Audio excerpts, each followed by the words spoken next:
फजल अली शाह जिलानी साहब। अस्सलातु वस्सलामु अलैका या रसूलल्लाह व अला आलिका व सहाबिका या हबीबल्लाह।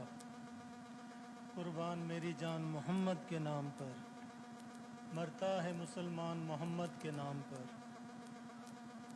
जनाब स्पीकर, आपका बहुत शुक्रिया।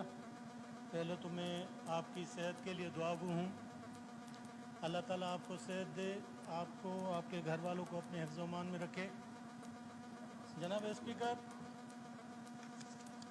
मैं अपनी तकरीर बिरजीज़ ताहिर साहब की बात से शुरू करूँगा। सर, अल्लाह ताला ने हमें ये मुल्क बहुत बड़ी नेमत दी है। फाजल मेमरान से गुजारिश है कि मोबाइल बंद कर लें, यहाँ पे ना वो इको हो रहा है माइक में। मोबाइल टेलीफोन अगर किसी का ऑन है तो बंद कर दीजिए। शुक्रिया जी। पीर सैयद फजल अली शाह साहब। सर, अल्लाह ताला ने जो हमें ये मुल्क अता किया है, ये बहुत बड़ी नेमत है। आप दुनिया में जाएं, बहुत सारे ऐसे मुल्क हैं जहाँ पर रेगिस्तान तो है लेकिन मट्टी वाली ज़मीन नहीं, पहाड़ तो हैं लेकिन पानी नहीं। ये वाहिद हमारा मुल्क है। अल्लाह ताला ने हर नेमत से नवाजा है। हमारे पास मौसम भी है, ज़मीन भी है, पहाड़ भी है, और अल्लाह ताला ने हर मादनियात से इस मुल्क को नवाजा है।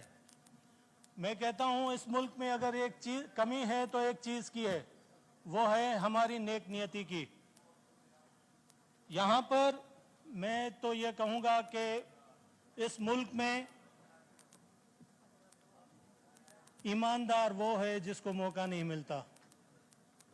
जिसको मौका मिला है उसने इस मुल्क के साथ जो किया है वो किसी से छुपा हुआ नहीं है। जनाब स्पीकर, हमारे मुल्क में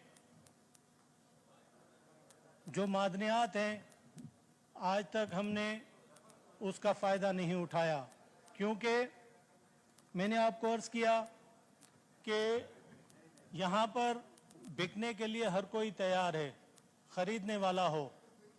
बहुत सारे वो मुल्क जो पाकिस्तान को आगे बढ़ता हुआ नहीं देखना चाहते, वो हमारे यहाँ बैठे हुए लोगों को ख़रीदते हैं ताकि ये मुल्क या इस मुल्क में मौजूद मादनियात हों, गैस हो, पेट्रोल हो, वो दुनिया के सामने या पाकिस्तान की आवाम के सामने ना आए और ना ही पाकिस्तान की आवाम के फ़ायदे में हो।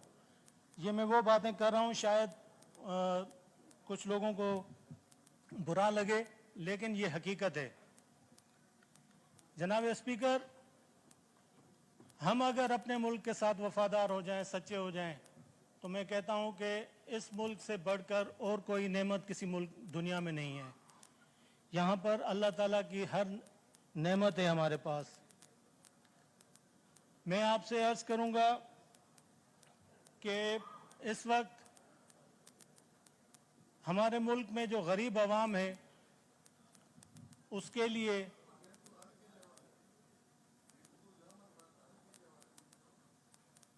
मैं कह चुका हूँ, हमारे जो मुल्क में गरीब आवाम के लिए अगर कुछ होगा, क्योंकि ये मुल्क ज़्यादातर गरीब आवाम रहती है इस मुल्क में, उसके लिए मैंने पहले भी, पिछले साल भी अपनी तकरीर में अर्ज़ किया था कि हमें कम से कम उनको 2 वक्त की रोटी इज्जत के साथ देनी चाहिए। मैं आपसे एक छोटी सी मिसाल दूंगा। इस्लामाबाद के जो नौकरी पेशा लोग हैं, जिनकी तनख्वाहें 35% 1 से लेकर 16 ग्रेड तक बढ़ाई गई हैं, आज हम जिस मुल्क में रहते हैं, उस मुल्क में अगर कोई नौकरी पेशा अफराद बिजली का बिल देता है तो वो गैस के बिल के लिए परेशान होता है, बच्चों की फीस के लिए परेशान होता है। वो बंदा अपने बच्चों को अच्छे कपड़े पहनाने के लिए परेशान होता है। आज हमने उनके लिए कुछ नहीं कर रहे। हमें चाहिए कि ये जो 1 से लेकर 16 तक है, ये 35% नहीं 50% करनी चाहिए, क्योंकि पिछले 5-6 साल से कोई इनके इजाफा नहीं हुआ तनख्वाहों में। और 16 से लेकर ऊपर उनको 30% या 25% किया जाए, लेकिन 1 से लेकर 16 वालों को अगर आप 50% देंगे तो वो अपना कुछ ना कुछ अपने बच्चों के लिए, अपने लिए कुछ कर सकेंगे। दूसरा, जनाब स्पीकर साहब, यहाँ पर बिरजिस ताहिर साहब ने बात की कि कर्जे $3 अरब अपने मनपसंद लोगों को जो दिए गए 0% पे, मैं तो ये कहूँगा कि शायद जो हमारी बर्बादी है मुल्क की, वो इस सूद की वजह से। जिस दिन इस मुल्क से सूद ख़त्म होगा इंशाल्लाह हम बहुत तरक्की करेंगे। ये मैं अपने ईमान की बात बता रहा हूँ, ये मैं हकीकत बता रहा हूँ। ये सूद है जो हमें बर्बाद कर रहा है। हम मुसलमान हैं, हमारा ईमान है, अल्लाह ताला ने फरमाया है कि सूद देने और लेने वाला मेरे साथ जंग कर रहा है। ये जंग हम रब के साथ कर रहे हैं। जिस दिन हम तुर्की की तरह अपने आप को IMF से दूर करेंगे, उस दिन इंशाल्लाह हम बहुत तरक्की करेंगे। यहाँ पर मैं एक छोटी सी मिसाल दूंगा स्पीकर साहब, कि हमारे मुल्क में हमारे बेचारे एग्रीकल्चरिस्ट जो गरीब हैं, वो अगर 50,000 रुपये कर्जा लेते हैं, आपके सामने है कि कितनी बर्बादियां आती हैं। मेरा तो हल्का बिल्कुल टेल में है, वहाँ पर तो पानी भी नहीं पहुँचता, लेकिन वो बेचारे 50,000 का कर्जा 5-5, 10-10 लाख रुपए उस गरीब का हो जाता है, लेकिन उसका कर्जा माफ नहीं होता।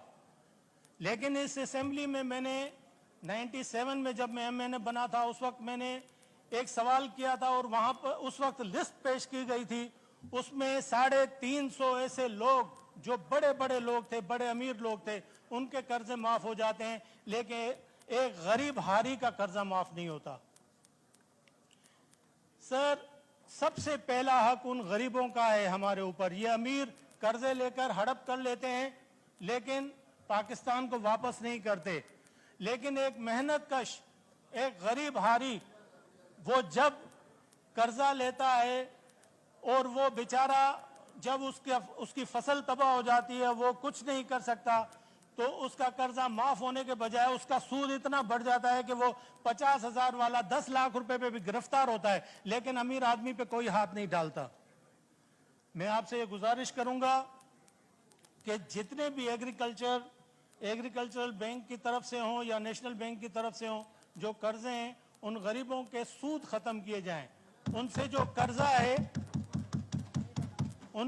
जो कर्जा उन्होंने लिया हुआ है, उतना कर्जा उनसे वापस लिया जाए, सूद खत्म किया जाए, ताकि वो बेचारे अपने बच्चों का पेट पाल सके, वो पुलिस से छुपते हुए ना फिरे। कर्जा लेना है, मैं लिस्ट आप यहाँ रिकॉर्ड में मौजूद है उन लोगों की जो 350 लोग थे, अमीर तरीन लोग थे, जिन्होंने पाकिस्तान से कर्जा लिया और 1 रुपया भी वापस नहीं किया और माफ करवा दिया। उनसे खरबों रुपए, अरबों नहीं है, खरबों रुपए हैं, उनसे वापस करें। ये उनसे लेने का हक है हमें, बजाय किसी गरीब से। दूसरी मैं गुजारिश करूंगा जनाब स्पीकर साहब कि मेरे हलके में पिछली जो बरसात थी, बहुत तबाही आई। उस तबाही से पूरी डिस्ट्रिक्ट गवाह है कि मेरा टेल में था, पानी सारा उस तरफ आया और पिछले 1.5 महीने में वो पानी सूखा है। इतना अरसा पानी रहा। अब आप सोचें, बहुत सारे ऐसे इज्जतदार लोग हैं बेचारे जो अपने आप को छुपा कर बैठे हुए हैं, लेकिन वो बिल्कुल बर्बाद हो चुके हैं, लेकिन उनके लिए अभी तक कुछ नहीं हो रहा। उनको न एग्रीकल्चर के लिए कुछ मिल रहा है, ना उनके जो घर बर्बाद हुए, जो पानी में अभी तक बैठे रहे 8-8, 9-9 महीने, उनके लिए कुछ हो। मैं ये गुजारिश करूंगा स्पीकर साहब। दूसरा, हेल्थ प्रोफेशनल जो लोग हैं फेडरल हॉस्पिटल्स में, उनके लिए अर्ज करूंगा कि उनका जो रिस्क अलाउंस है वो फ्रीज है। बाकी सारे इदारों के अनफ्रीज हो चुके हैं, लेकिन हेल्थ वालों के अभी तक नहीं हुए। मेरी गुजारिश है कि उनके अलाउंसेस अनफ्रीज किए जाए और जितने भी यहाँ पर मिडिल क्लास लोग हैं उनकी तनख्वाहों में इजाफा मेरी गुजारिश होगी कि 50% किया जाए। मैं ज़्यादा आपका टाइम नहीं लूँगा स्पीकर साहब, आपकी बड़ी मेहरबानी। अस्सलाम वालेकुम।